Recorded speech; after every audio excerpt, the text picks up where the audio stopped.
là, j'ai réajusté, On va parler de... j'ai réajusté mon focus OK. parce que mon focus est manuel. On va parler aujourd'hui, Patrice, de prêt-à-porter technologique, du wearable qu'on appelle en anglais. Ça comprend tout ce qui est vêtements, montres intelligentes, capteurs, textiles et autres. Et j'avais envie de vous montrer une petite vidéo comme introduction. Après ça, je vais vous expliquer brièvement pourquoi je vous montre cette vidéo-là. Her face, me know she pleased with this eyes. Coming around to me, them gyal a roll out them eyes. Go down there, why not go down there?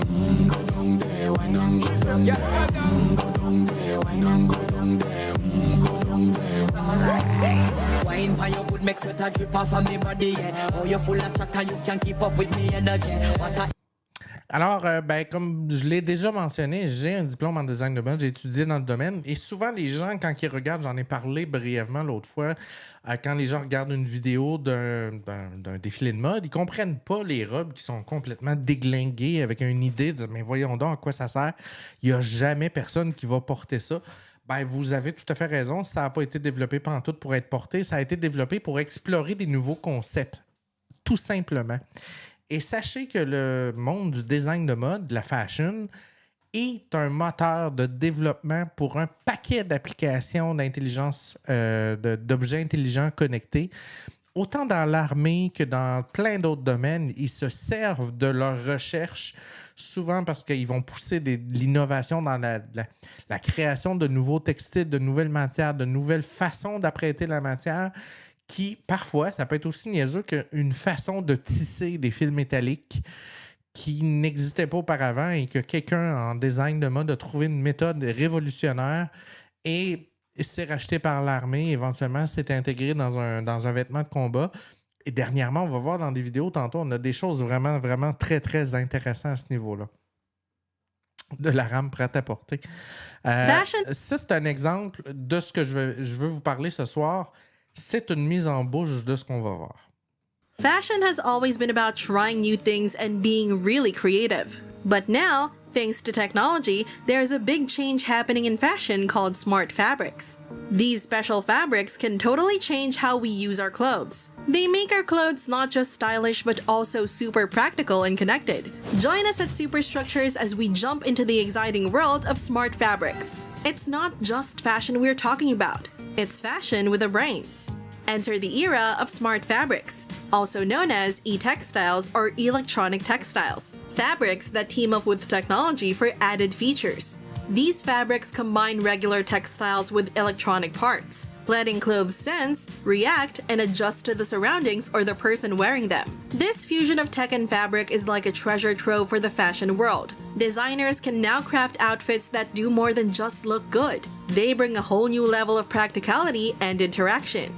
Now, let's dig deeper into the game-changing features that make smart fabrics a true revolution. First on the list is sensor technology. Think of smart fabrics as having a personal health sidekick right in your clothing. Picture this: clothes fitted with sensors that can keep tabs on your heart rate, track your body temperature, and even sense stress levels. It's more than just fashion. It's like having a complete well-being experience stitched into your garments. Now let's explore the power of connectivity. Smart fabrics aren't lone rangers. They love to connect. These fabrics can effortlessly link up with your smartphones or smartwatches. This connection isn't just for looks. It's practical. It enables real-time data transfer, letting you easily keep track of and control different aspects of your health and environment. Now let's talk about adaptability. Imagine your smart fabric as your personal climate control. These fabrics can adjust to changing environmental conditions, ensuring you're always at your most comfortable. They regulate body temperature by tweaking insulation properties, making them the ideal companion for any season or situation. Now let's delve into energy harvesting. Some smart fabrics are eco-warriors. They don't rely solely on external power. Instead, they harvest energy from your movements or the environment. It's like your clothes are charging themselves, guaranteeing functionality without the hassle of frequent battery changes. That's fashion with a sustainable twist. With these incredible features, smart fabrics can revolutionize various sectors in the fashion industry, from active sportswear to medical apparel and everyday clothing. Let's explore how smart fabrics are making waves in different sectors of the fashion industry. Let's kick off with active sportswear. Smart sportswear is transforming how athletes train and perform by keeping an eye on vital signs and offering real-time feedback. Essential features include biomechanical monitoring, sweat wicking, odor control, and GPS tracking. These technologies assist athletes in boosting their performance, minimizing the risk of injuries and ensuring comfort during workouts. Advanced materials and textiles manage moisture and odors, cutting down on the need for frequent washing. With these capabilities, smart sportswear is a game changer in the athletic realm, giving athletes a competitive edge and elevating their overall performance. Let's now focus on medical apparel. Smart fabrics are making waves in the medical field, offering innovative solutions for patient monitoring and healthcare professionals. These fabrics can keep an eye on vital signs, assist in early detection of medical conditions, and elevate patient comfort.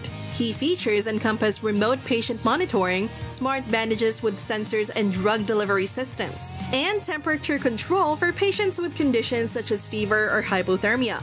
Integrating smart fabrics into medical apparel has the potential to enhance patient outcomes, cut down healthcare costs, and elevate the overall patient experience. Shifting our focus to everyday clothing, smart fabrics are extending their reach beyond sports and medical uses. Soon, these fabrics will seamlessly blend into our everyday wardrobes, introducing new levels of convenience and functionality. They promise practicality in climate control, location and navigation, and even social interaction. Garments with climate control properties can adapt to weather conditions, providing insulation in the cold and a cooling effect in warm climates. GPS-enabled clothing offers directions and helps locate lost items, eliminating the need for external devices. Moreover, smart fabrics can enable wearable technology that enhances social interaction, such as changing color or patterns based on proximity or shared interests. As smart fabrics become more accessible and affordable, we anticipate a diverse range of everyday clothing options that harmonize fashion with functionality. Having explored the present, let's now turn our gaze toward the future. On va arrêter la vidéo parce que je veux pas vendre des punchs. Oui. Mais en gros, ce que je voulais faire comprendre, c'est que le monde de la mode est en charge, sans le vouloir, de développer un paquet de nouveaux concepts, de nouvelles approches, de développement de matières, de façon d'insérer ces matières-là. On va voir tantôt, on a même un début d'impression 3D de textile. Ah oui. On est rendu là, OK? Et ça promet parce que, on connaît tous la compagnie DuPont qui a créé plusieurs produits chimiques dans le domaine du plastique, ces choses-là. Ils sont aussi responsables d'avoir développé des matières textiles. De mémoire, je pense que le nylon vient d'eux. Il y a certaines autres matières qui ont été développées par DuPont.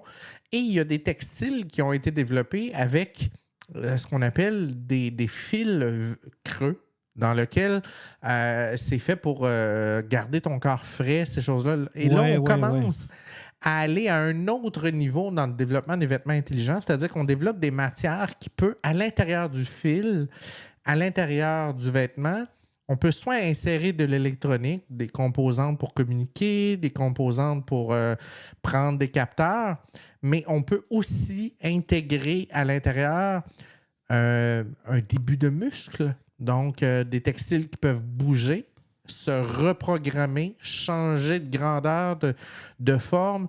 On va même jusqu'à développer des matières qui deviennent soudainement très, très dures après une reconfiguration. On a aussi des textiles qui peuvent donner un retour haptique, donc vibrer, donner un effet de froid, de chaud localisé à certains endroits, sans compter la lumière. Donc, tout ça, évidemment, dans le domaine du travail, dans le domaine de la santé, a son importance. Puis c'est ce qu'on va essayer d'explorer aujourd'hui. En santé. Alors, en santé, Patrice, tu comprendras que c'est de plus en plus utilisé. Le Québec n'est pas très à l'avant-garde, mais on commence à l'insérer. J'ai des amis qui ont été opérés, exemple, insérer des détecteurs dans le cerveau pour suivre l'évolution de l'épilepsie. Et on les retourne à la maison avec un système de captage à distance qui enregistre sur Internet. On commence à le faire pour certaines choses, mais c'est encore très, très balbutiant. Évidemment, on connaît tous les bons vieux capteurs de pression. Pour le moment, ce sont des objets wearable, comme on pourrait dire, mais qui sont quand même assez gros, bulky. On peut penser que dans les prochains mois, années, ce genre de capteur-là va être intégré au tissu. Donc, on va être capable de faire l'objet, la situation, de la manière de le faire, de l'intégrer pour qu'on n'ait pas besoin d'ajouter un objet au vêtement. Donc, on pourrait penser, exemple, dans une situation de combat, d'avoir un uniforme de combat dans lequel il y a un capteur de pression intégré, ce qui est hyper utile en matière d'intervention sur un champ de bataille ou ces choses-là. J'ai l'application des défibrillateur sur mon cellulaire. Ouais. Glucomètre, on voit ça apparaître depuis quelque temps. Ce genre de glucomètre connecté en permanence au téléphone. Et ce qui est intéressant, Patrice, c'est qu'il y a des entreprises actuellement qui ont développé un paquet de micro-puces complètement diversifiées dans lequel on a ce qu'on appelle du diagnostic instantané. On dépose une goutte de sang, puis ça fait une analyse instantanée, puis ça te donne un résultat positif, négatif. Ça peut analyser plein de maladies. Et ce genre de capteurs-là, pour le moment, sont non réutilisables. Mais on peut penser que dans un avenir assez rapproché, on aura des capteurs un peu comme ce que vous voyez à l'écran, peut-être même plus petits, peut-être même insérés directement dans le vêtement, qui vont être capables d'analyser en temps réel notre état de santé et de nous donner une espèce d'avis avancé du genre, je ne sais pas moi, ton fer est en train de descendre dans ton sang, tu manques de potassium, ces choses-là. On n'est pas encore là, mais on n'est pas très loin d'arriver à cette étape-là au niveau de la santé. Et éventuellement, l'avantage que ça a, Patrice, c'est que si on ajoute ces éléments-là, tu sais qu'on a un défi en termes de lits dans un centre hospitalier. Mais oui, fait qu'on peut localiser les gens chez eux avec un suivi à distance. On les équipe d'un système, on dit, garde, on vous surveille, on a des alarmes. Quelqu'un est prêt à aller vous chercher, stressez-vous pas. On va vous appeler à toutes les 2-3 heures. On vous surveille à distance. On a toutes vos données. Si moindrement il y a de quoi qui part en vrille, on va le savoir en temps réel. Ça pourrait être une belle solution à mettre de l'avant pour le futur. Dans des cas, ça ne s'applique pas à toutes, là. Non. Mais dans des cas qu'on dit, cette personne-là, elle va être en observation pour 12-24 heures, on n'a pas nécessairement besoin d'occuper un lit, ça pourrait aider beaucoup. Sur l'île de Montréal, il y a déjà un projet pilote qui commence à s'étendre où il y a du suivi à distance qui est fait avec la délocalisation de patients. Mais ce qui est sûr, c'est que le domaine de la santé, il y a énormément d'argent. Les compagnies ont beaucoup d'argent. Il y a beaucoup d'argent qui est injecté dans les systèmes de santé, qu'ils soient privés ou publics.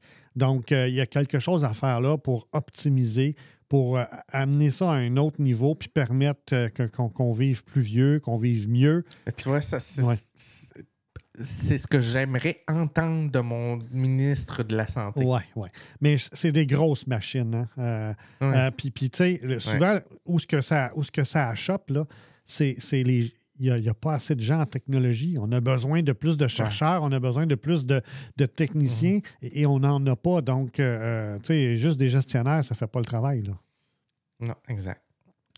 L'autre chose qu'on voit tranquillement apparaître aux États-Unis ou dans des endroits où les gens ont des assurances de très haut niveau personnel privé, c'est de plus en plus des équipements de réadaptation adaptés intelligents, donc avec des capteurs aussi là, et même parfois dans des jambières ou ce genre de choses-là, un genre d'exosquelette qui permet de retirer une charge sur le genou qui est en réentraînement ou sur la jambe ou sur le mollet ou un contrôle feedback qui appelle, là, dans lequel la force à laquelle tu vas appuyer ton pied, l'objet va se durcir pour éviter une chute, ce genre de choses-là. On voit apparaître de plus en plus ce genre d'équipement-là. On a vu aussi, Patrice, je ne sais pas si tu as vu ça, mais dans le domaine des fractures, ça n'existe plus des plâtres, Patrice. Il y en a encore, là, mais de plus en plus, c'est du composite. Ça ressemble à un exosquelette dans lequel le bras, tu te vois le bras au travers. C'est vraiment très cool, ça respire. Puis la bonne vieille, je me gratte avec une règle en dessous de mon plâtre, n'est plus nécessaire. Non, OK. Un vieux exemple, les machines d'apnée du sommeil ont un lien 4G. Ouais, non, exact. Mais la mienne est rendue LTE, Patrick. Menoche. Ah oui, t'as une machine d'apnée? Oui. Oui? Oui, Okay. J'ai une machine d'apnée. Prochaine chose, les paramètres de santé avancés. On a commencé à développer des pilules qu'on peut avaler qui peuvent aller soit libérer un médicament, exemple dans le gros intestin, ces choses-là, ou faire une prise d'échantillon du microbiome intestinal ou ces choses-là. Donc ça, c'est de la science qui existe actuellement. Là, on va convenir, ça fait une pas pire grosse pilule à avaler. Oui, puis là, ça fait un gros ballon de plage pour les complotistes. Là. Oui, ça fait gros. Non, c'est sûr, c'est avec un gros néon. Ouais. Mais voyons donc, il va me faire avaler ça. Ouais. Puis Patrice, tu sais qu'on fait des transplantations de caca actuellement dans des hôpitaux. Tu es au courant de ça? Non. Ah, il faut que je te parle de ça, Patrice. Ben oui, parle-moi de ça. Il y a de la nouvelle science de la santé. On appelle ça des transplantations de comment on dit de la merde en langage médical? On dit on dit pas du caca, on dit Non, on dit des selles ou des... Oui, la transplantation de selles, Patrice. OK. Parce que la science a découvert de plus en plus qu'une bonne partie des maladies sont dues à un débalancement de notre microbiome intestinal. C'est vrai. Ça. Exemple, Oui. une recherche récente a fait un lien clair et net entre le Parkinson et un dérèglement de la flore intestinale. Oh! OK? Donc, puis il doit y avoir un paquet d'autres maladies qui sont liées. Puis pour ceux qui ne savent pas, là, je vais faire une bifurcation.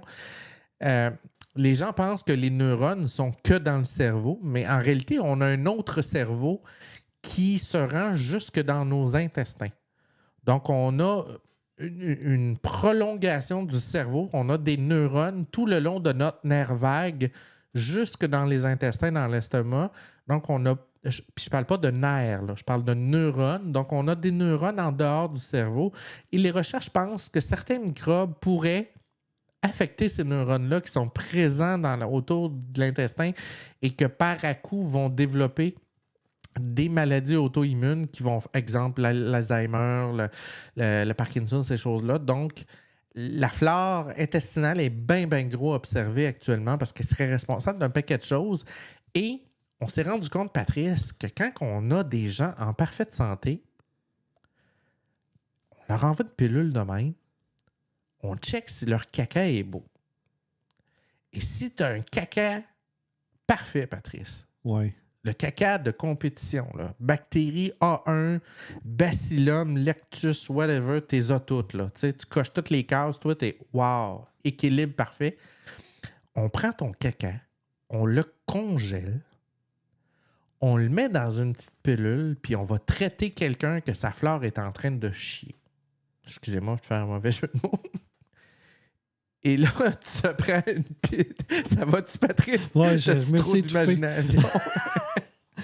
Non, mais c'est correct. Regarde.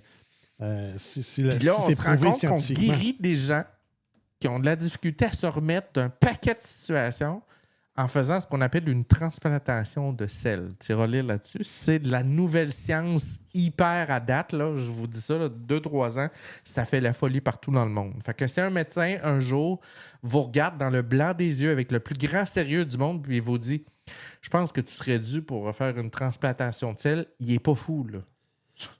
On nous dit que le pharmacien a fait un épisode là-dessus. Okay. Oui, effectivement.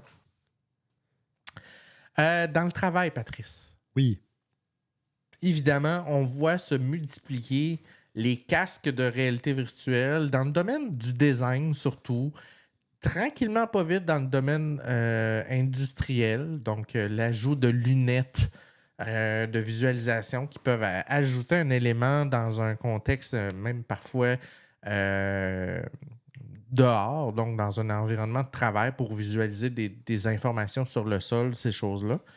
Et on a aussi beaucoup ce qu'on appelle des assistances à la tâche. Donc, exemple, ici, on a des lunettes de Google Glass ici qui vont afficher à l'écran les informations que le technicien a besoin à l'instant où il est en train d'inspecter ou de valider de l'information. Ce genre de choses-là, c'est actuel. Ça commence à apparaître de plus en plus. Et tout ça, comme dirait Menoche, vient essentiellement du développement militaire, Patrice, parce que le HUD display, le head-up display qu'on appelle, que les pilotes voient sur leur casque, qui existe depuis les années 70-80, qui s'est évidemment amélioré, est rendu de la technologie qui est rendue dans le civil et qu'on adapte tranquillement pas vite. Les exosquelettes, on voit de plus en plus ce genre de choses-là produits développés pour des gens qui vont travailler dans des entrepôts. Qui vont devoir se lever, se baisser plusieurs fois par jour avec la possibilité de s'appuyer sur les fesses quelques secondes pour faire une tâche, faire quelque chose. Donc, on a ce type de développement-là qui est en train de se faire. C'est encore un peu oui-oui, là. C'est pas évident, c'est pas super efficace parce que les modèles qui le sont trop chers pour le moment, mais on commence à penser à ce genre de choses-là et ça devient de plus en plus sur la coche. Donc, ça, c'est vraiment très cool. Et dans le domaine du travail, on pourrait penser, Patrice, imagine un mineur. Donc, il est dans une mine de charbon ou whatever. Ben, on commence à intégrer certains de ces mineurs-là avec des capteurs intelligents, exemple des 3 gaz, qui sont intégrés avec ce qu'on appelle des retours haptiques. Donc, si le niveau d'un gaz X monte en flèche, ben la personne en question va recevoir des vibrations sur son poignet, donc pour l'avertir qu'il y a quelque chose.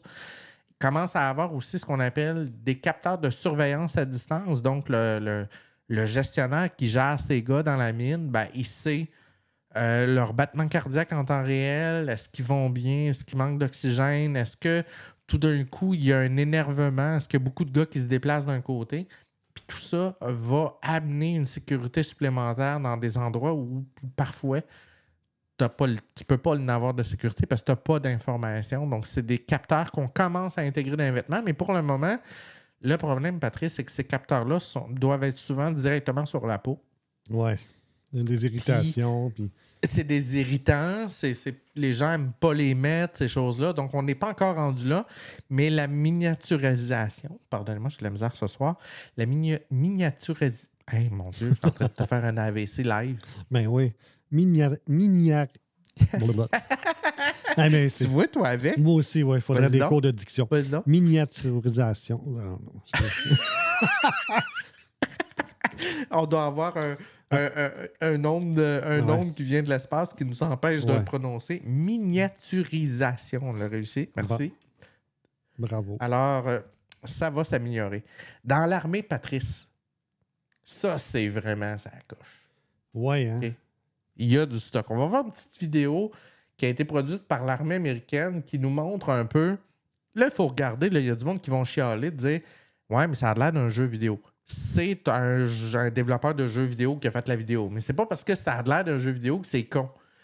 C'est ce qu'on appelle un calier de commande.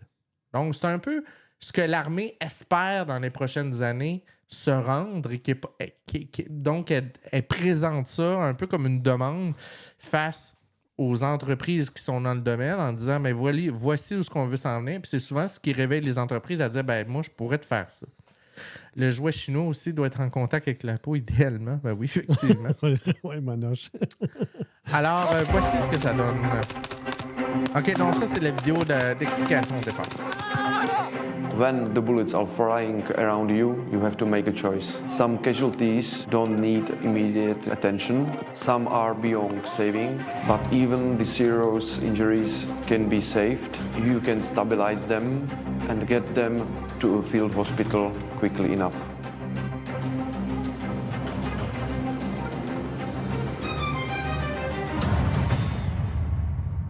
Suivi en temps réel du peloton au niveau de la santé.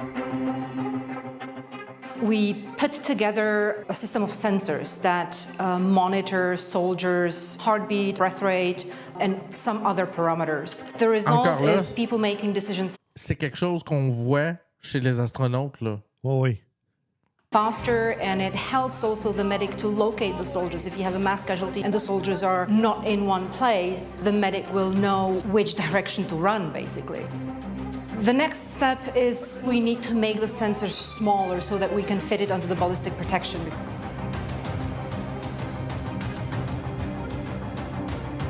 One of the reasons we all got involved in this project is because we all believe that ultimately the system will save lives.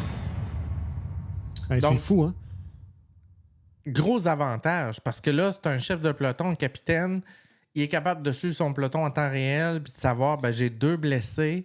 J'en ai un qui est en train de décompenser. Donc, la pression drop, sa respiration est accélérée, sa température corporelle est en augmentation ou en diminution. Donc, on va y aller plus rapidement sur ce gars-là.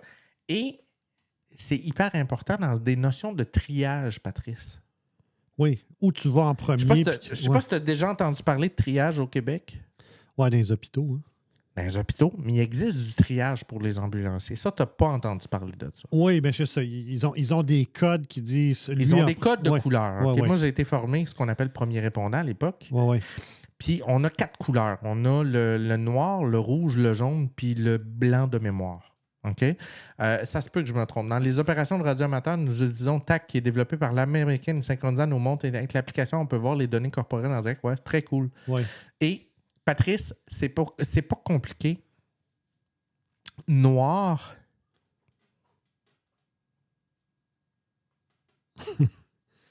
Ça T'es presse. mort. T'es mort, c'est ça. OK? T'es couché à terre, tu respires plus, whatever. Ouais. Rouge et jaune.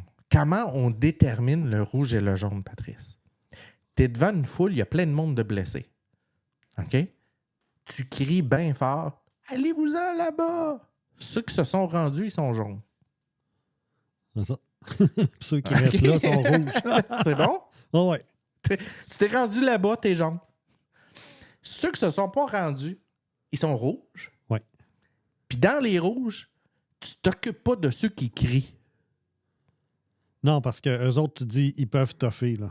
Ben oui, ils crient, ils ont du vent, ils respirent, ça va pas pire. Tu comprends? Oh, oui. Fait que tu t'occupes de ceux qui crient pas en premier, ceux qui sont inconscients, qui saignent, whatever. Après ça, ceux qui crient.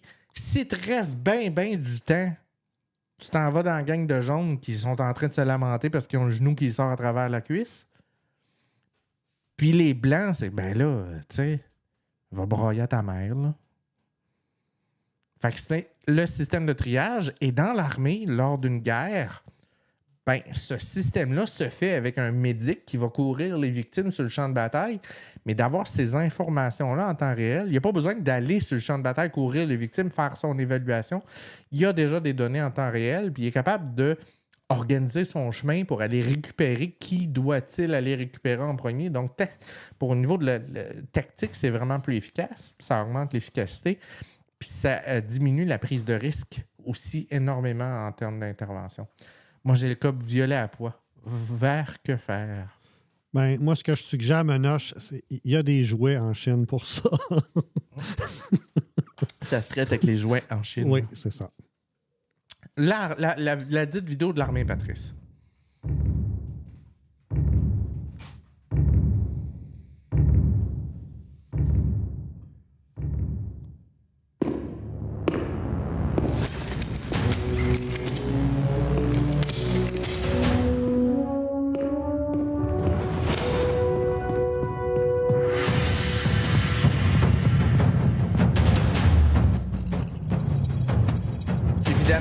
On a parlé des textiles qui régulent la température, qui régulent le vêtement, puis même des textiles qui pourraient détecter les gaz dangereux, les gaz innervants, ces choses-là.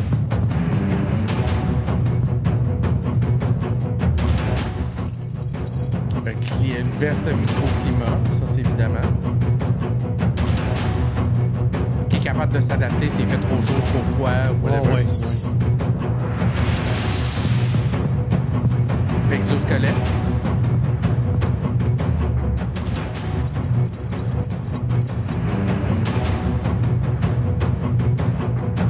Il réduit les chocs sur les articulations, ces choses-là.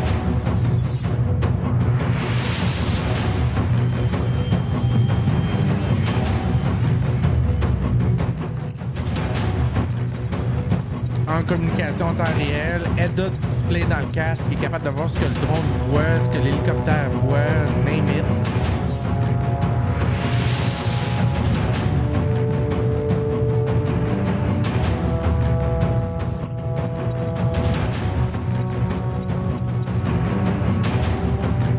Qui est capable même de donner des informations nutritionnelles en temps réel, du manque de sucre, manques de ci, tu manques de ça. Oui, ça commence à être possible, VR2. On n'est pas encore là, mais ça commence. Évidemment, des aides au tir. Des aides à la visée, ces choses-là.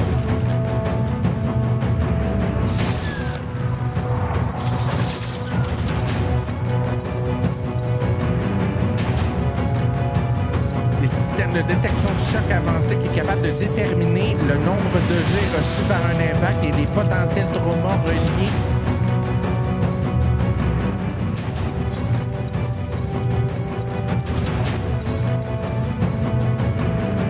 Bien évidemment, vision thermique de nuit, de jour, ainsi de suite. Là.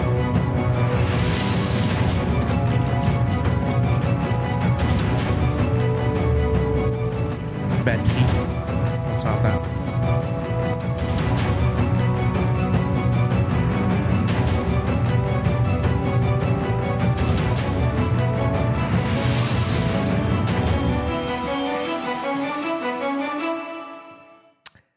Actuellement, ce que vous avez vu dans la vidéo, il y a un certain nombre d'objets qui existent d'ores et déjà. Donc, on a déjà des unités aux États-Unis qui ont des casques avec des systèmes de vision, avec un paquet d'informations dans lesquelles ils sont capables de voir tout plein de choses.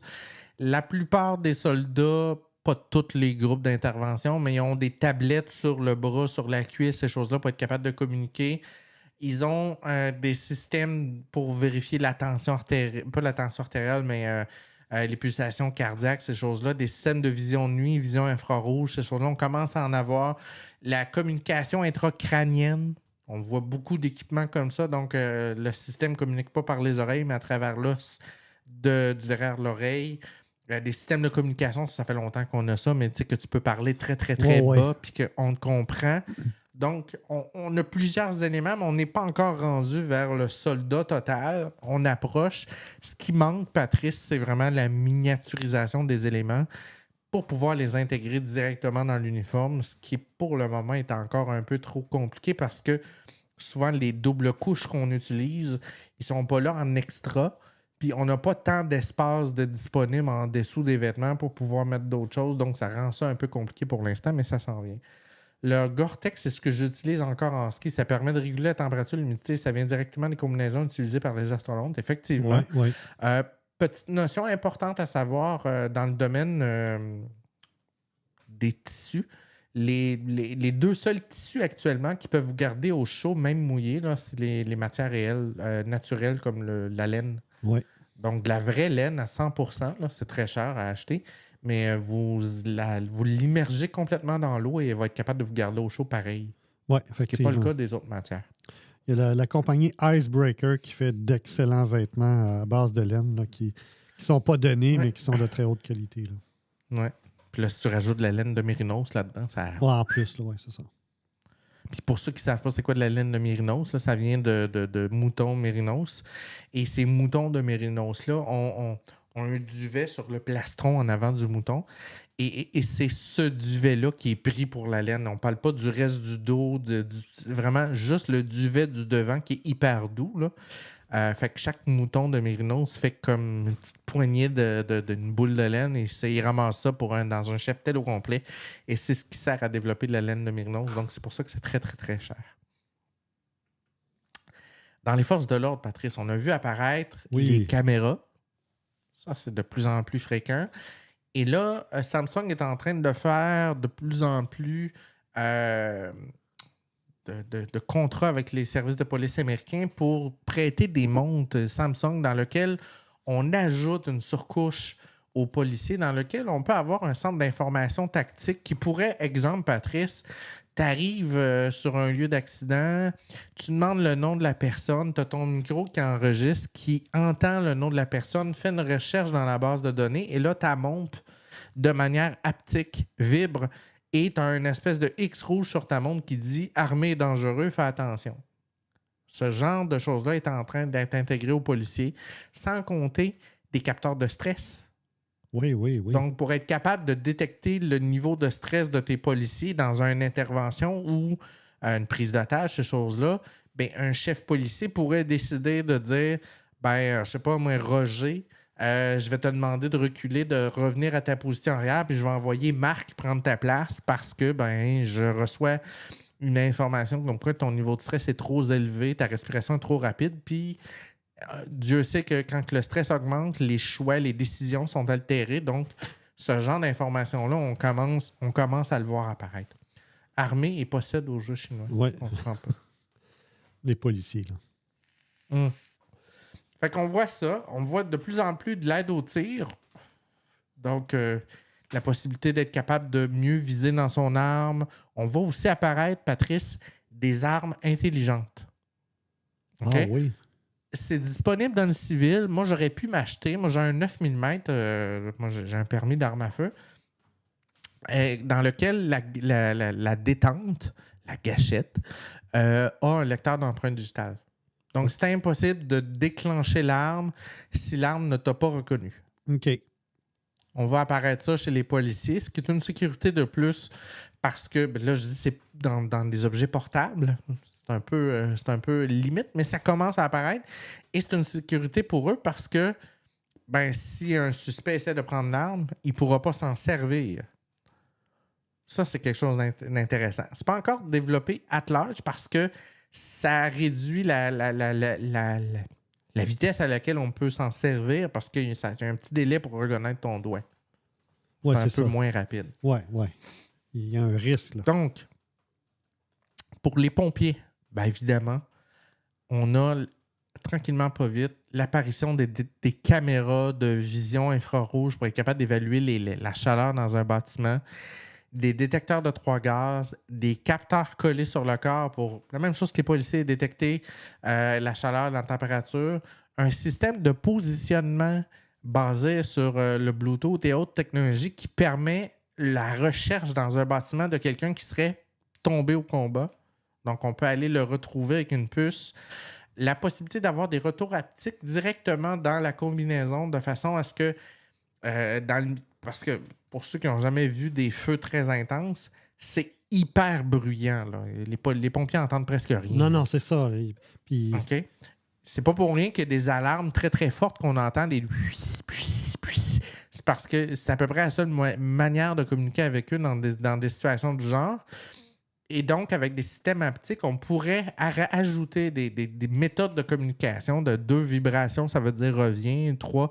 Donc, on commence à voir tout un pan de l'industrie qui est en train de développer pour eux, puis des nouvelles façons d'insérer ces matières textiles-là directement dans le vêtement du pompier de façon à ce qu'il n'y ait pas à ajouter des appareils à l'intérieur, que ça soit déjà intégré. Donc, ça, c'est en développement right now. Parce que tu ne vas pas retarder le temps que ça prend pour embarquer dans le camion. Commencer à rendre... Non, c'est ça. Il met son stock. Fait que tu vois, c'est un peu différent des policiers là-dessus. Oui. Dans la mode, Patrice, on revient à la mode. On fait un wrap-up. Oui. Évidemment, on a de plus en plus de développement de vêtements dits lumineux dans lequel on peut projeter un message. C'est la prochaine révolution. On a vu ça apparaître de manière un peu timide dans les dernières années sur certains chandails, là, un peu comme on voit le monsieur à gauche, là, avec des LED qui sont mal dégrossis, qui sont très grosses. Là, on voit des casquettes comme ça, des chandails comme ça.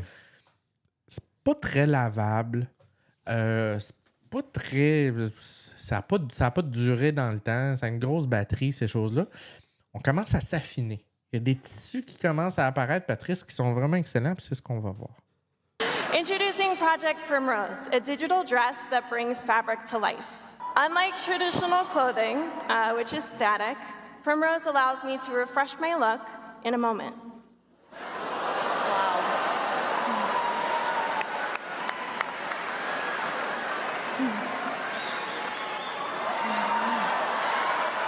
That is wild. I mean, come on, that's crazy.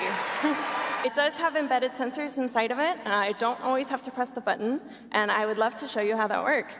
So right now in this mode, you can see nothing's really happening, but as I kind of turn and move, the dress will respond. The dress should respond. Oui, comme dans toutes les démos. Ouais. Let's try it. One more time. Hang on. There we go. Here we go. All right. There it goes. Live demos, everybody. Donc, c'est on vraiment voit cool, ça. apparaître. C'est ça, la coche. là. Ah, oui. Et là, Patrice, je vais te poser une question.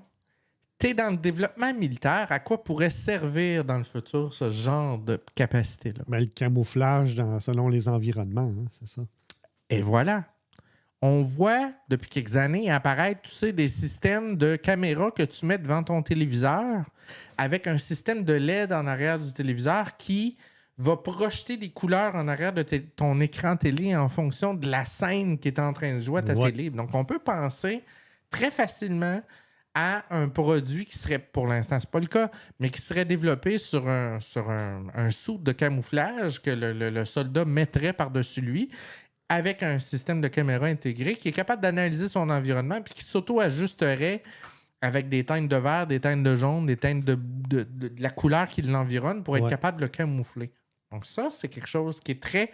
Quand je disais que la mode pouvait se transposer dans le domaine militaire, c'est exactement dans ce sens-là que je voulais dire. Exemple d'autres tissus, Patrice. Tissu complètement lavable. 100% à la machine. Ah oui.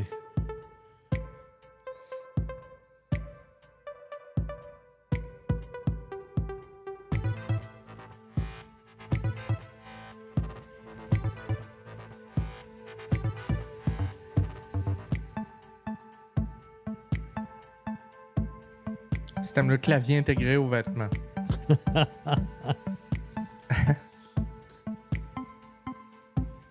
Un Google Maps sur ta manche.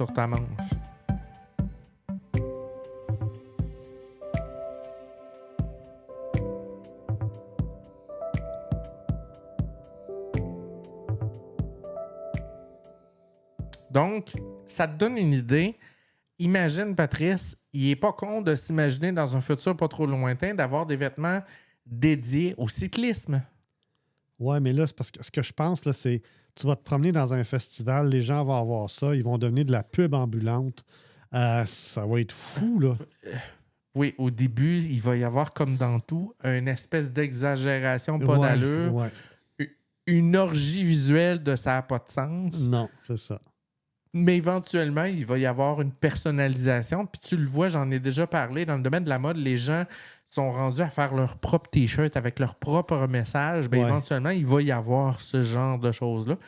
C'est pas encore abordable. On s'entend.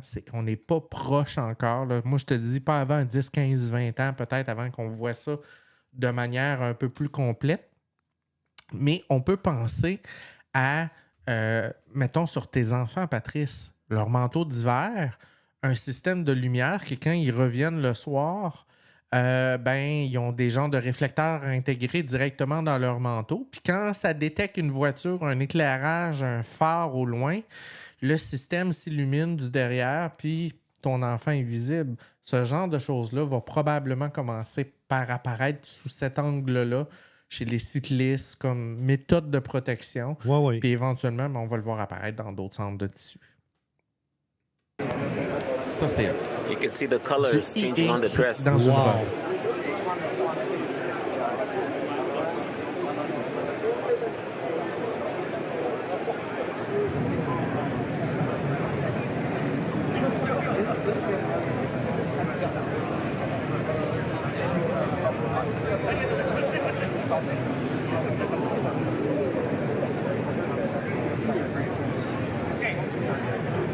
Puis là, évidemment, tu comprends que ça va créer un paquet de niaiseries. Ouais.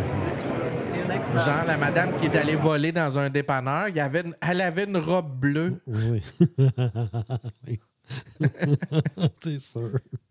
C'est sûr. Fait que là, les policiers, ça va compliquer un peu la chose, mais encore là, on n'est pas prêt. Puis, c'est pas encore hyper flexible, comme tu peux le constater un peu dans la robe. Là. Ça a des limitations. C'est beau à porter pour un soir. Là. Tu vas impressionner tes amis, mais peut-être pas pour aller faire du vélo ou de la course. Maintenant. Non, c'est pas encore. Pas encore. We're checking Ça, out c'est one of très the hot, Patrice. Je te parlais de matériaux qui étaient imprimés par impression 3D. Oui. Et là, ça va plus loin, Patrice. C'est du matériau qui réagit. Interactive Innovation Award winners here at South by Southwest, and I'm here with the designer herself, Banaz, going to talk us through how the caress of the gaze works. So Banaz, how does this wearable even operate? So this is a 3D printed interactive garment that it has a camera embedded inside that it can seize your gaze, your gender, and even your age, and based on where you're looking at, it moves and responds. So it's a lot of inspiration from nature, as you can see. This is one of the prototypes that you can see is 3D printed using multi-material 3D printing. So it's soft and hard and various different materials properties. This is 8 different materials is printed with object printers at Pier 9. Wow, it's so cool. It almost feels like reptile scales or even like bird feathers almost. But you're combining nature with tech because you mentioned eye tracking? Yes, so it basically has a camera that it can track your age and gender. Here you can see the demo of the camera. So here the camera is embedded inside the 3D printed objects that it can seize your various information. What I did, I basically compute the yaw and pitch value of where you're looking at to the motion of the garment. So basically where you're looking at, wow. It's going to move like a goosebump. Oh, that is incredible. Okay, cool. Now, can we actually see it work on the garment itself? Sure. So it's both telling the wearer that, hey, you've been looked out, and also tell the other people that, hey, back up. I actually noticed that you're looking at me. Just like in nature, right? Oh, wow. It's so cool. It's actually a little unsettling how it does sort of look like muscles that are contracting in movement. But Naz, that is so cool and crazy. That's awesome. It's absolutely one of the most eye-opening and, I guess, eye-tracking examples of wearable innovation that I've actually seen in recent memory. This is amazing, and this is just the first day.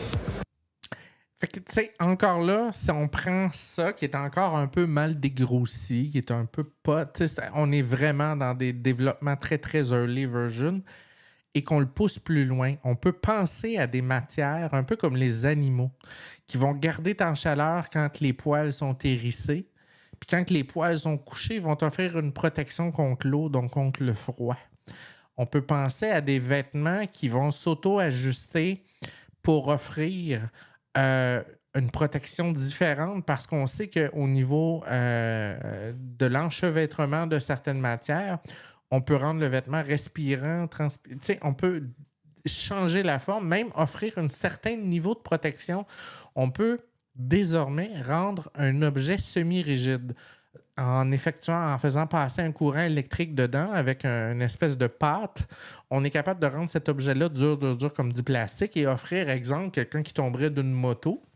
On envoie un courant électrique dans la veste, le système se rigidifie, le tissu prend une forme, puis ça atténue l'impact. Ce genre de logique-là de développement est en cours en ce moment. Et ça commence à se développer de plus en plus. Puis ça commence à être de plus en plus présent. Il y a quelqu'un qui est en train de m'écrire. Attends une minute. Cette Sophie, numéro de détection fait 2 fois dans le ciel. OK. Il y a quelqu'un qui me parle. Je suis en live En live. Viens poser ta question sur Twitch. Ouais, c'est ça. Ils votent pas dans le ciel. Puis là, ils sont en train de paniquer. C'est pas un ovni. Là. Non. Bon. Bref. Désolé, ça va être dans notre capsule.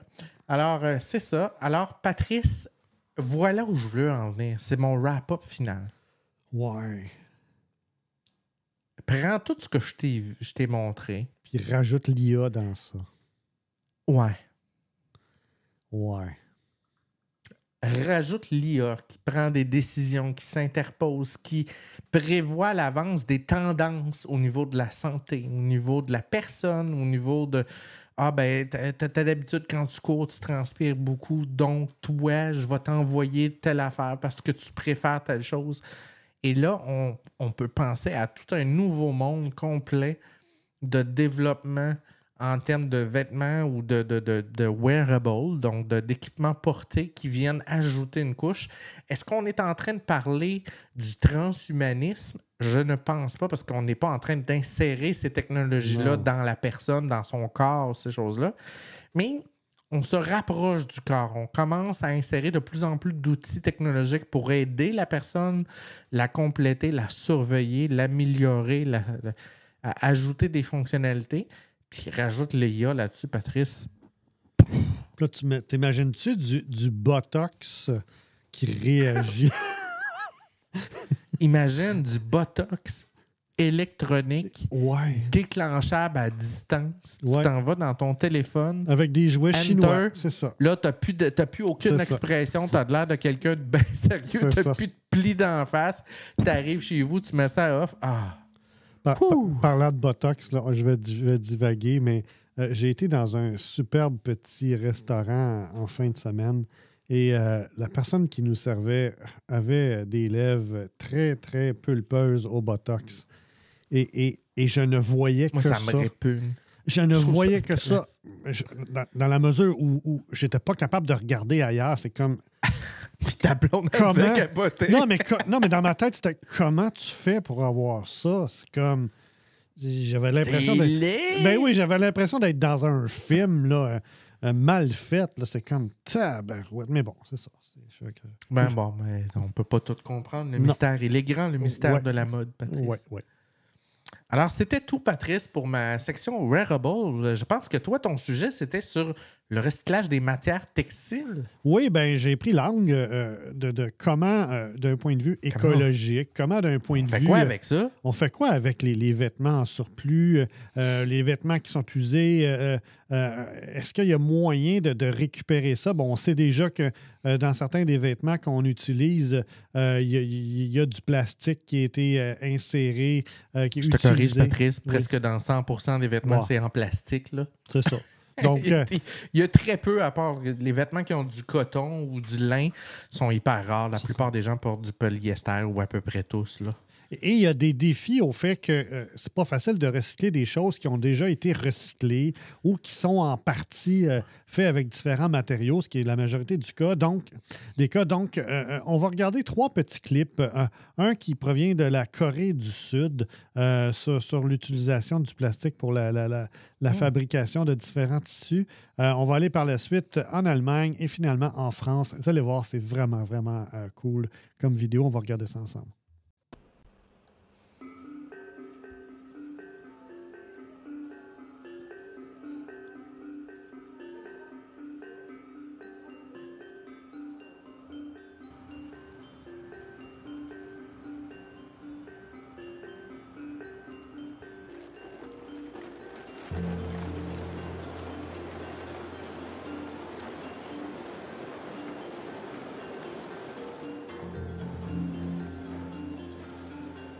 Des bouteilles en PET, Patrice. Qu'est-ce qu'ils veulent dire?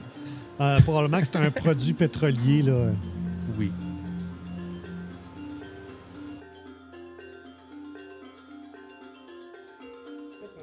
우리나라에서 가정에서 쓰레기로 배출되는 플라스틱의 양은 약 323만 톤, 그러니까 320만 톤이라고 생각을 하시면 되겠고요. 분리 배출되는 양은 약 45%로 추정합니다. 그럼 145만 톤 정도가 분리 배출되어서 오늘 보신 것 같은 선별장으로 들어옵니다. 그리고 이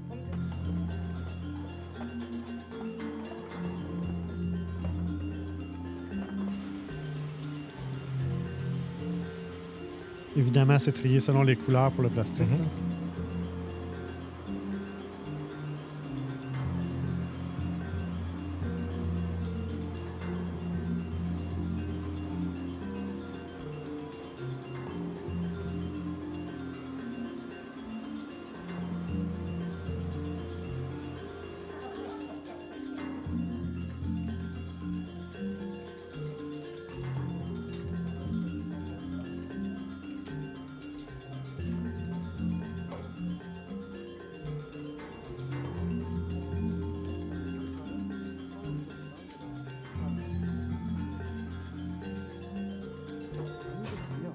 중앙정부에서는 법과 제도를 개선해주고 지자체에서는 행정력으로 뒷받침해주고 저희와 같은 기업들은 환경적 가치랑 이제 미래적 가치에 적극적으로 투자하고 소비자분들께서는 이 사업이라든지 재생 제품에 좀 더 관심 가지고 적극적인 소비를 해주신다면 우리나라 페트병이 완전히 독립할 수 있겠습니다.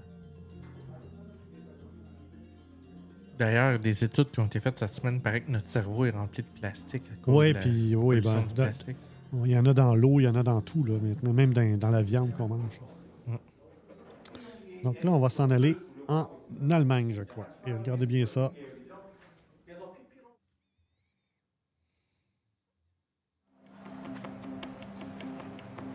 sweatshirt, blue jeans ou encore chaussures de sport, 300 tonnes de vêtements sont chaque jour passés au crible dans ce gigantesque centre de tri situé en Allemagne au nord de Leipzig.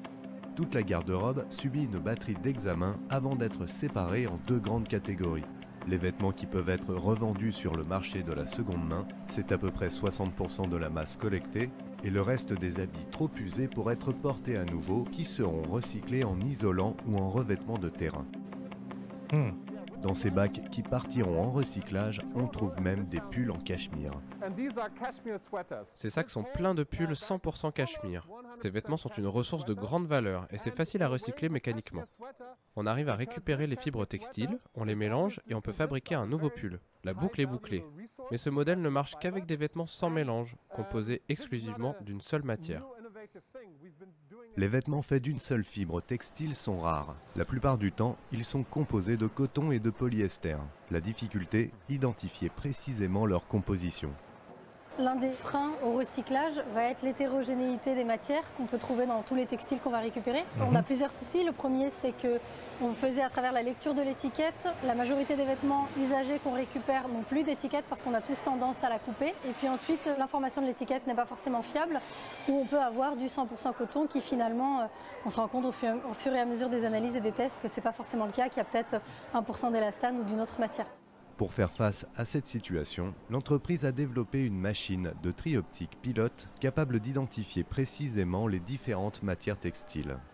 Ce tri optique nous permet de déterminer précisément cette composition et ensuite de fournir des recycleurs qui ont besoin d'avoir une caractérisation précise des textiles qu'ils reçoivent. On a souvent des demandes avec au moins 90% coton et le reste, ils peuvent accepter un certain pourcentage de polyester, etc.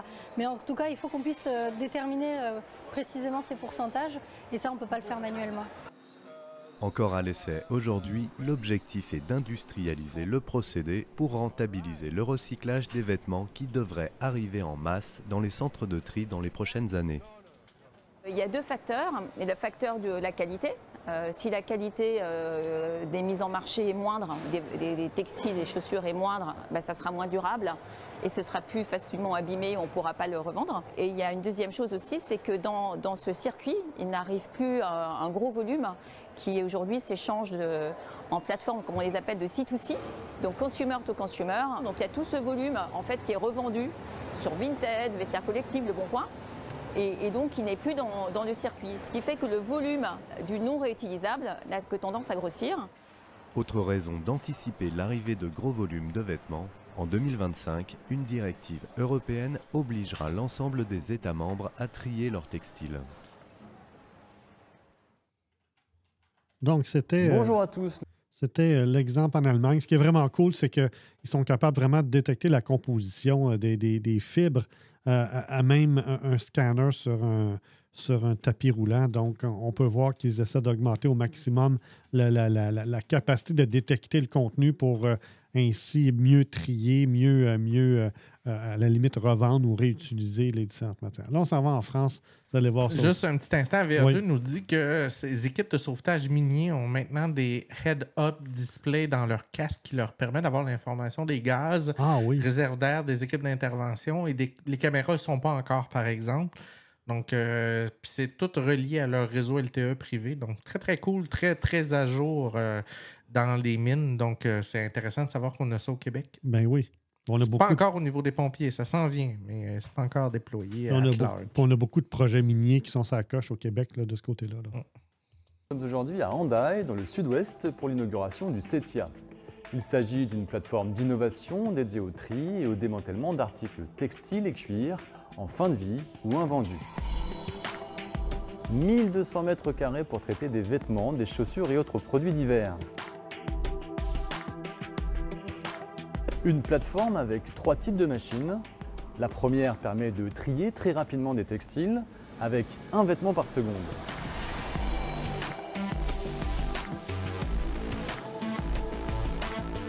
Donc, ils vont trier les couleurs. Et qui permet du tri par composition et par couleur. Donc composition sur la base de 7 matériaux principaux. Et donc ça détecte avec un capteur la composition du vêtement. Puis On a via des caméras la détection de la couleur et on détermine des catégories de tri, donc soit en fonction de la couleur, de la composition ou bien des deux.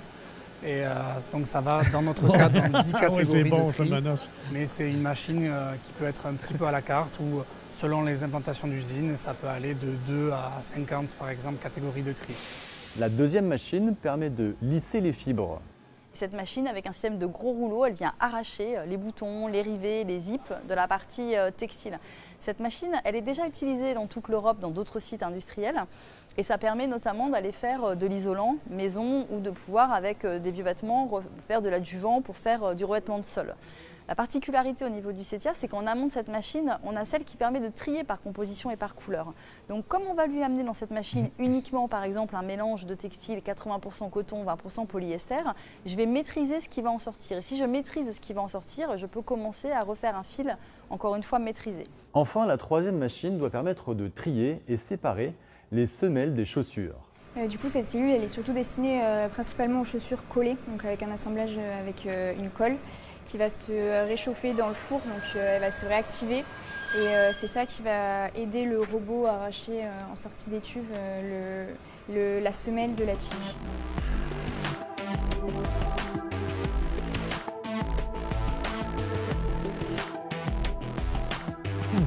C'est les semelles qui continuent leur chemin, donc elles vont être amenées sur une cellule de détection. Donc il y a un capteur en haut et un capteur en bas qui va permettre de déterminer la composition de la semelle au niveau du haut et du bas. Et suivant sa composition, elle va être envoyée dans un bac. C'est un premier pilote industriel qui va traiter 400 chaussures par heure. Le but, c'est de récupérer, déjà d'opérer avec un robot de manière automatisée pour éviter un travail chronophage des opérateurs. Ce qui est intéressant aujourd'hui dans l'industrie du recyclage, c'est surtout la semelle aujourd'hui. Donc c'est surtout des matières thermoplastiques qui peuvent être réutilisées pour être réinjectées dans une filière, par exemple pour refaire de la semelle de chaussures.